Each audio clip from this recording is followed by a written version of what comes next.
Assalamualaikum warahmatullahi wabarakatuh. Jumpa lagi dengan channelnya Kembang Desa. Dan kali ini saya berada di belakang rumah ya. Berada di belakang rumah dengan beberapa tanaman hias. Dan kemarin-kemarin ini ya, tanaman-tanaman hias ini saya taruh berada di bagian sisi teras. Seperti ada Syngonium. Kemudian untuk jenis tanaman hias Aglonema bicroa ini berada di sebelah selatan.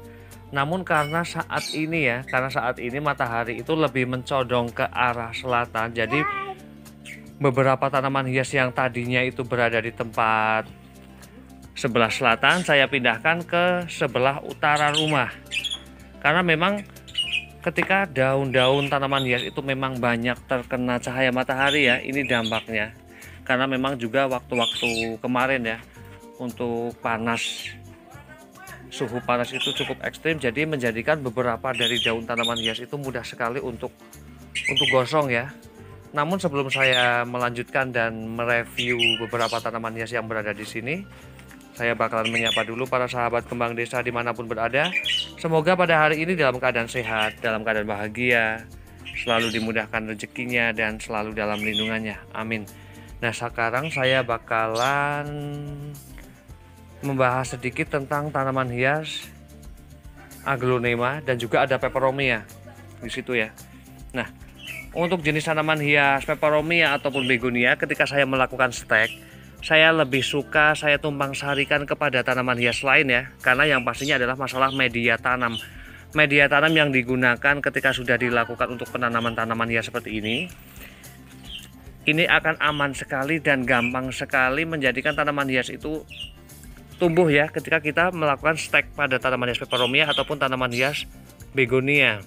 Karena apabila kita melakukan perbanyakan ya dengan cara stek batang ataupun daunnya untuk jenis tanaman hias Peperomia ataupun Begonia, ketika kita menggunakan media yang baru, apalagi media yang kita gunakan itu mengandung pupuk ya, itu biasanya dalam jangka waktu 1 minggu itu sudah lonyot.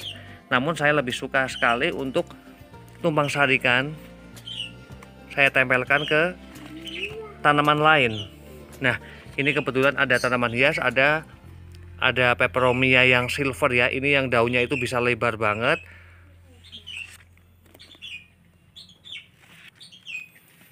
Nah, untuk tanaman-tanaman hias Aglonema saya ini saya taruh di sebelah selatan karena kemarin ini saya taruh di sebelah selatan karena memang karena suhu cuaca yang cukup panas.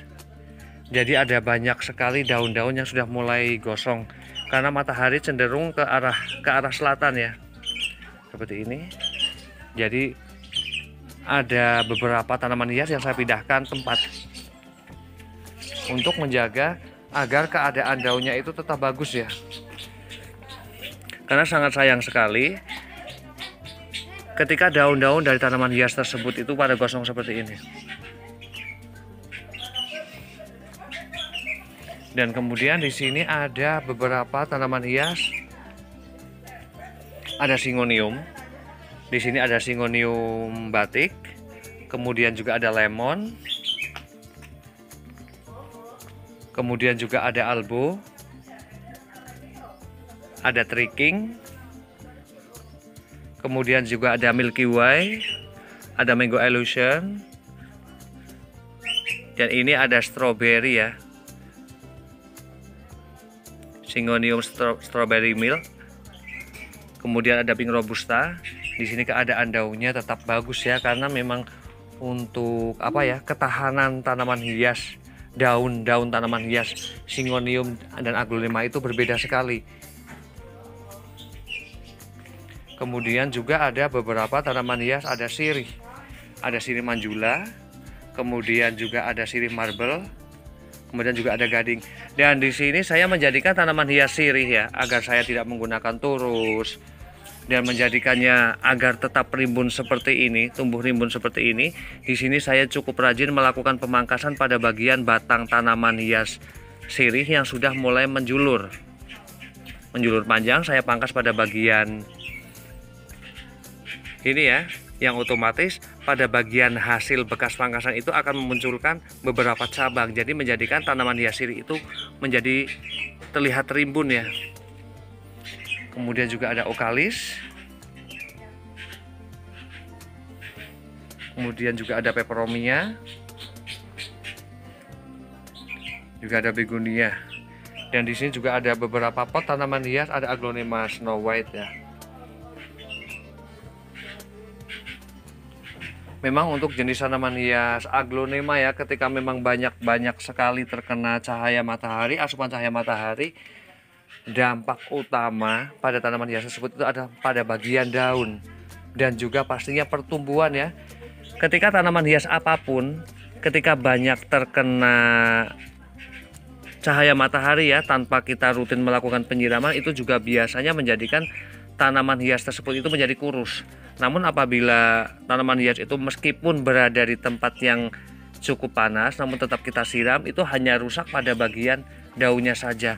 Terkecuali untuk jenis tanaman-tanaman hias yang memang cocok berada di daerah panas, seperti ada puring, kemudian juga ada miana, ada bougainville.